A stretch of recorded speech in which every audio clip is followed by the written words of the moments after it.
Hello दोस्तों, नमस्कार। एक बार फिर से आप सभी का बहुत बहुत स्वागत है आप सभी के अपने यूट्यूब चैनल डियर मैंग सर पर। तो दोस्तों, हमेशा की तरह आप सबकी जीके की बहुत ही इम्पोर्टेंट क्लास यहाँ पर चलने जा रही है। तो आप सभी लोगों से बस इतना रिक्वेस्ट है कि चैनल पर यदि नए हैं तो चैनल को सब्सक्राइब जरूर करें, जिससे कि आने वाले क्लास के नोटिफिकेशन आप सभी को आसानी से मिल जाया करें। तो आप सभी लोगों से एक रिक्वेस्ट और है कि क्लास को पहले तुरंत शेयर करिए, ज़्यादा से ज़्यादा संख्या में आप सभी लोग जुड़े, जिससे कि आप सबकी ये क्लास जो है अच्छे से चल सके। ठीक है, तो चलिए स्टार्ट करते हैं।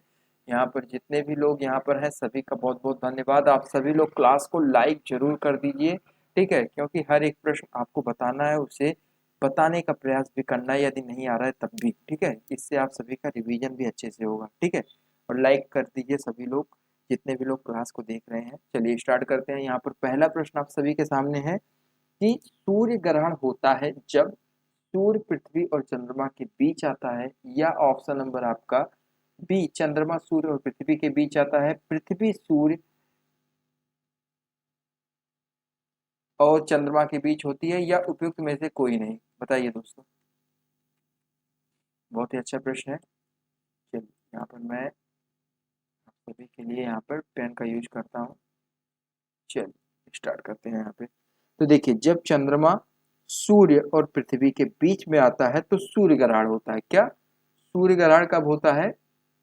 जब क्या होता है दोस्तों, चंद्रमा चंद्रमा सूर्य और पृथ्वी के बीच में आता है। मतलब ये चंद्रमा है, ये किसके बीच में आता है? सूर्य और पृथ्वी के बीच में। ठीक है, ये मान लो पृथ्वी है, ये सूर्य है। ठीक है, और ये आपका चंद्रमा है। तो चंद्रमा जब जो होता है सूर्य और पृथ्वी के बीच में आता है, मतलब सूर्य और पृथ्वी के बीच में आता है, तो हमारा क्या होता है? सूर्य ग्रहण होता है। चलिए टिक कर लीजिए यहाँ पर ऑप्शन नंबर बी, जितने भी लोग बता रहे हैं। जब चंद्रमा सूर्य और पृथ्वी के बीच में आता है तो हमारा क्या होता है? सूर्य ग्रहण होता है। बहुत ही अच्छा प्रश्न है। चलिए अगले प्रश्न की तरफ बढ़ते हैं। अगला प्रश्न है एनसीटीआई, एनसीटीई।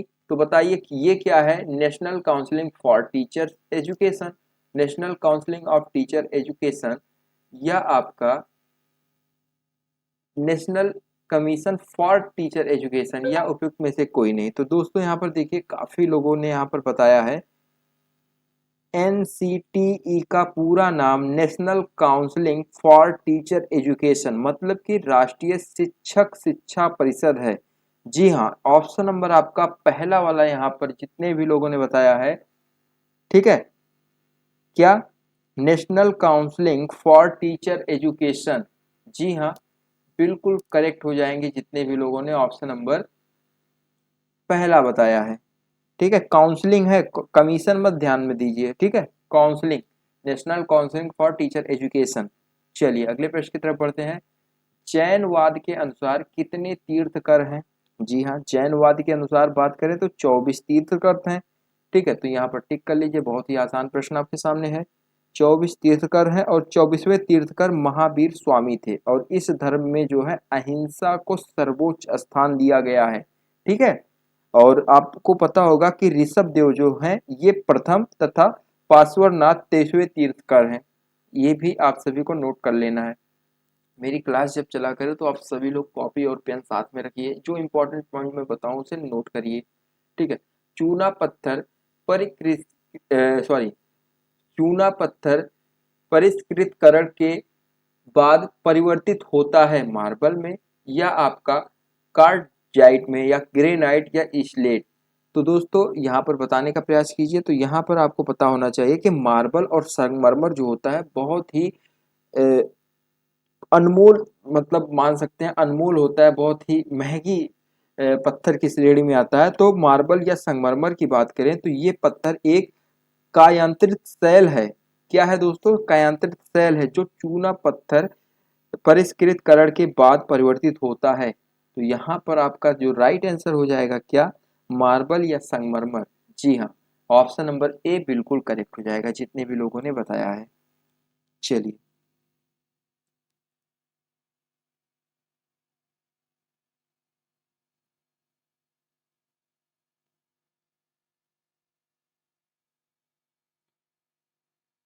दोस्तों अगला प्रश्न आपके सामने है कि भारत का राष्ट्रपति राज्यसभा के लिए कितने सदस्य मनोनीत कर सकता है। देखिए इंपॉर्टेंट क्लास है और इंपॉर्टेंट क्वेश्चन ही मैं बताने का प्रयास कर रहा हूं। जो इंपॉर्टेंट नहीं है, मतलब इंपॉर्टेंट का मतलब ये होता है कि जो एकदम ना के बराबर है कि एग्जाम में नहीं आएगा, वो मैं आपको नहीं बताऊंगा। ठीक है, तो चलिए अगला प्रश्न है, भारत का राष्ट्रपति राज्यसभा के लिए कितने सदस्य मनोनीत कर सकता है। तो यहाँ पर भारत का राष्ट्रपति राज्यसभा के लिए 12 सदस्य मनोनीत कर सकता है। ऑप्शन नंबर ए आपका यहाँ पर बिल्कुल करेक्ट हो जाएगा। चलिए अगले प्रश्न की तरफ बढ़ते हैं।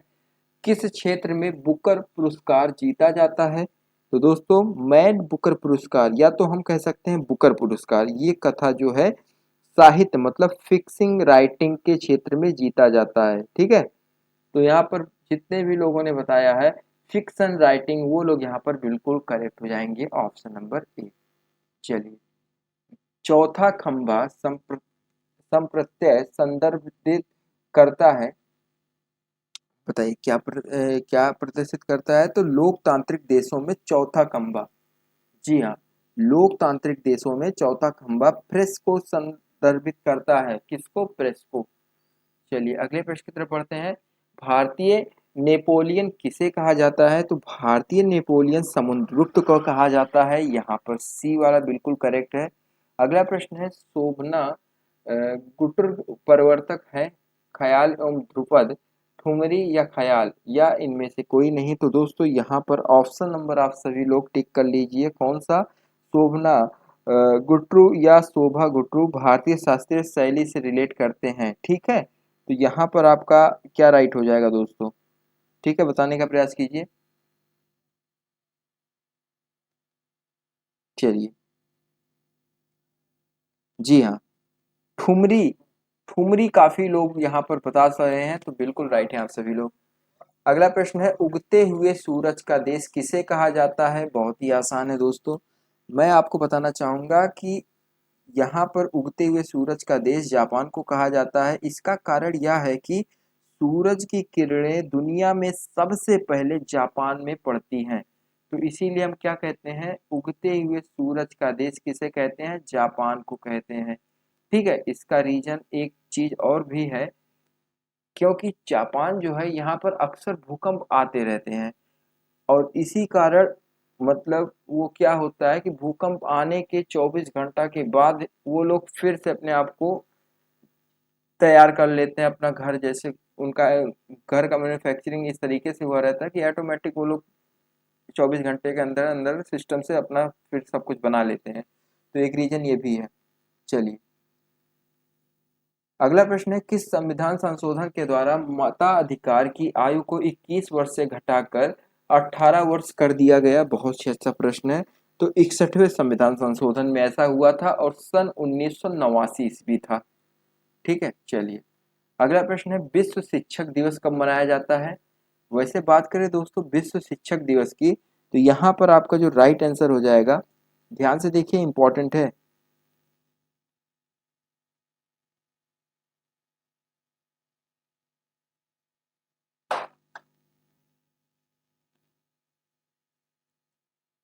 काफी लोग सोच रहे होंगे कि 5 सितंबर को। दोस्तों 5 सितंबर को नहीं मनाया जाता। यहाँ पर ध्यान से देखिए, विश्व शिक्षक दिवस, राष्ट्रीय शिक्षक दिवस नहीं, विश्व शिक्षक दिवस। तो विश्व शिक्षक दिवस जो है वो मनाया जाता है 5 अक्टूबर को। ठीक है, भारत में तो 5 सितंबर को मनाया जाता है सर्वपल्ली राधाकृष्णन के जन्म के उपलक्ष्य में, लेकिन 5 अक्टूबर को वर्ल्ड टीचर्स डे मनाया जाता है। चलिए अगले प्रश्न की तरफ बढ़ते हैं, किसके द्वारा खालसा पंथ की स्थापना की गई थी। तो दोस्तों यहाँ पर आप लोग गुरु गोविंद सिंह के द्वारा यहाँ पर टिक कर लीजिए, बिल्कुल राइट है। जी हाँ, बिल्कुल राइट है, काफी लोगों ने बताया है।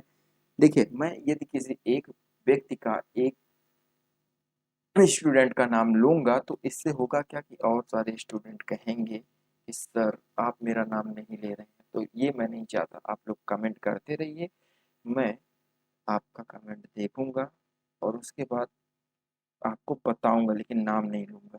ठीक है, चलिए यहाँ पर आप सभी लोग टिक कर लीजिए। कौन सा? गुरु गोविंद सिंह द्वारा खालसा पंथ की स्थापना की गई थी। वे सिखों के 10वें गुरु थे। और सन 1699 ईस्वी में बैसाखी के दिन इन्होंने खालसा पंथ की स्थापना की थी। जी हाँ, यहाँ पर टिक कर लीजिए, बहुत ही अच्छा, बहुत ही इंपॉर्टेंट प्रश्न है। तो यहाँ पर गुरु गोविंद सिंह बिल्कुल राइट है। चलिए, भागड़ा नागल परियोजना किस नदी पर स्थित है? बहुत ही अच्छा प्रश्न है, ये भी सतलज नदी। जी, सतलज नदी बिल्कुल राइट है। अगला प्रश्न है, सौर मंडल के किन ग्रहों को निकृष्ट ग्रहों के रूप में जाना जाता है? तो सौर मंडल के बुध एवं शुक्र ग्रहों को जो है निकृष्ट ग्रहों के रूप में जाना जाता है। निकृष्ट किसको? यहाँ पर टिक कर लीजिए, सौर मंडल के बुध और शुक्र को। ठीक है, चलिए, शुक्र ग्रह को भोर का तारा भी कहते हैं। रेटिनॉल का सामान्य नाम क्या है? बहुत ही अच्छा प्रश्न है। रेटिनॉल का सामान्य नाम विटामिन ए। जी हाँ, विटामिन ए रेटिनॉल का रासायनिक नाम है। ठीक है, बिल्कुल राइट है। जितने भी लोगों ने बिल्कुल सही बताया विटामिन ए को, बिल्कुल राइट है। और विटामिन ए जो होता है ये आंखों के लिए अत्यंत आवश्यक है।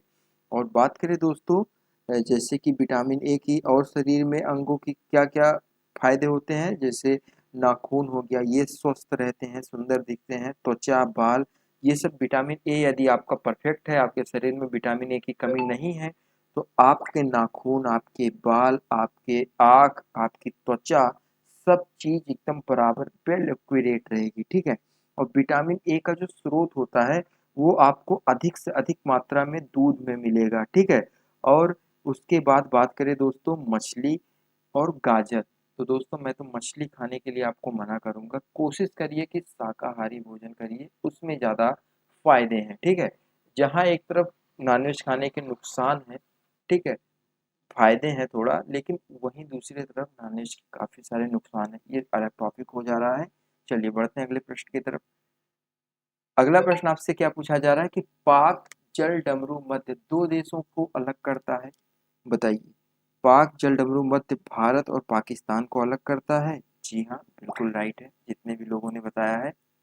मैकमोहन रेखा चीन से रिलेट करती है, चीन और भारत से। अगला प्रश्न है, संविधान के किस अनुच्छेद में निर्वाचन आयोग के विशेषाधिकार निहित हैं? जी हाँ, बताइए। तो यहाँ पर भाग 15 की बात करें तो यहाँ अनुच्छेद 324 से लेकर अनुच्छेद 329 तक जो है निर्वाचन की व्याख्या की गई है। ठीक है, भारतीय संविधान के भाग 15 में जो है, किसमें, भाग 15 में किसकी, अनुच्छेद 324 से लेकर अनुच्छेद 329। जी हाँ, इसे भी आप लोग ध्यान में रखिए। ठीक है, बहुत ही अच्छा है ये प्रश्न, काफी लोग देखें यहाँ पर जवाब दे रहे हैं, तो टिक कर लीजिए सभी लोग डी वाला। ठीक है, बिल्कुल राइट है आप सभी लोग, 324। अगला प्रश्न है, पोंगल त्योहार जो है ये आपका कहाँ से रिलेट करता है? पोंगल त्योहार की बात करें तो ये मुख्य रूप से आपके दक्षिण भारत, तमिलनाडु में। ठीक है, यह प्रतिवर्ष 14-15 जनवरी को मनाया जाता है। यह 4 दिन का पर्व है। यह मुख्यतः किसानों का त्योहार है जो फसल की कटाई का उत्सव होता है। तो यहाँ पर बिल्कुल राइट है, तमिलनाडु बिल्कुल करेक्ट है। चलिए दोस्तों अगले प्रश्न की तरफ बढ़ते हैं। वर्ष 2014 में भारत का कौन सा राज्य 29वां राज्य बना? तो दोस्तों भारत के आंध्र प्रदेश की बात करें तो ये आपका 29वां राज्य बना। सॉरी, माफ करिएगा, सॉरी, यहाँ पर देख लीजिए आप सभी लोग, मेरा कहने का मतलब ये है दोस्तों, आंध्र प्रदेश राज्य से ये तेलंगाना अलग हुआ। जैसे कि आपको पता होगा मध्य प्रदेश जो है, मध्य प्रदेश देखिए इसमें साला, सॉरी माफ करिएगा, एमपी, एमपी का मतलब होता है मध्य प्रदेश, और मध्य प्रदेश से अलग होकर छत्तीसगढ़ बना। मतलब एमपी बहुत बड़ा राज्य है, भारत के दूसरे नंबर पर आता है। ठीक है, तो एमपी से अलग होकर छत्तीसगढ़ बना। वैसे आंध्र प्रदेश से अलग होकर तेलंगाना बना, जो कि भारत का 29वां राज्य बना सन 2014 में। तो बिल्कुल राइट है ऑप्शन नंबर ए वाला। चलिए, जापान की संसद का नाम है सोरा मजलिस डायट नेसेट। तो दोस्तों यहाँ पर टिक करिए, जापान की संसद का नाम डायट है। चलिए टिक करते हैं, अगले प्रश्न की तरफ बढ़ते हैं। ओमान की राजधानी कहाँ पर है? तो ओमान की राजधानी बात करें दोस्तों, ये आपका मस्कट में है। या ओमान का एक सबसे बड़ा शहर भी माना जाता है। ऐतिहासिक स्थलों की बात करें तो ये आपका सबसे बड़ा शहर है किसका, ओमान का। ओमान आपका कहाँ पर है, जी हाँ, मुस्लिम कंट्री है, सऊदी से रिलेट करता है, बिल्कुल राइट है। और यह हमेशा का आकर्षक केंद्र बना रहता है। ओमान की राजधानी मस्कट है, बिल्कुल करेक्ट है। चलिए बढ़ते हैं लास्ट के दो प्रश्नों पर। बिहू का मुख्य त्योहार कहाँ से रिलेट करता है, तो ये तो बहुत ही आसान है दोस्तों। बिहू असम का मुख्य त्योहार है। कहाँ का, बिहू असम का मुख्य त्योहार है। बहुत ही आसान प्रश्न है। अभी हाल ही में यदि आप लोग केबीसी देखते हैं तो कोई देखते भी हैं अगर टीवी तो अच्छी चीजें देखिए। जैसे जो अमिताभ बच्चन का केबीसी आता है, इसमें आप सभी को बहुत सारी जीके के नॉलेज मिलेंगे। तो अभी हाल ही में ये क्वेश्चन लगभग शायद 1 लाख के लिए पूछा गया था। 1 लाख के लिए केबीसी में बिहू का मुख्य त्योहार क्या है, 1 लाख के लिए या 10-15 हज़ार के लिए, ऐसे कुछ था, हमें ध्यान नहीं है। तो बिहू का मुख्य त्योहार है असम। चलिए, बिहू जो है, सॉरी माफ करिएगा, बिहू का मुख्य त्योहार है, मतलब कहाँ का बिहू जो है कहाँ का मुख्य त्योहार है, तो ये असम का मुख्य त्योहार है। असम या आसाम बोल सकते हैं। अगला प्रश्न जो कि आज की इस क्लास का लास्ट प्रश्न है, भारत के संविधान के अनुच्छेद 29, 51, 12 या 15 में मौलिक कर्तव्यों का वर्णन है। तो यहाँ पर देखिए आपका जो राइट आंसर हो जाएगा अनुच्छेद 51 भाग ए, बिल्कुल करेक्ट है। इसी के साथ आज की ये क्लास आप सबकी यहीं पर समाप्त होती है। और आप सभी को आज की ये क्लास कैसी लगी कमेंट करके ज़रूर बताएं। और जितने भी लोग अभी तक चैनल पर नए हैं, चैनल को प्लीज़ सब्सक्राइब करें। और हमारी ये क्लास आप सबको डेली बेसिस पर प्रोवाइड की जाती है, इसी टाइम रात के 10 बजे। और एक क्लास आप सभी को सुबह के 8 बजे प्रोवाइड की जाती है, जो कि जीके स्पेशल होती है। तो आप सभी लोग चैनल को सब्सक्राइब कर लें, जिससे कि आने वाले क्लास के नोटिफिकेशन आप सभी को आसानी से मिल जाया करें। धन्यवाद दोस्तों, जय हिंद, जय भारत, टेक केयर।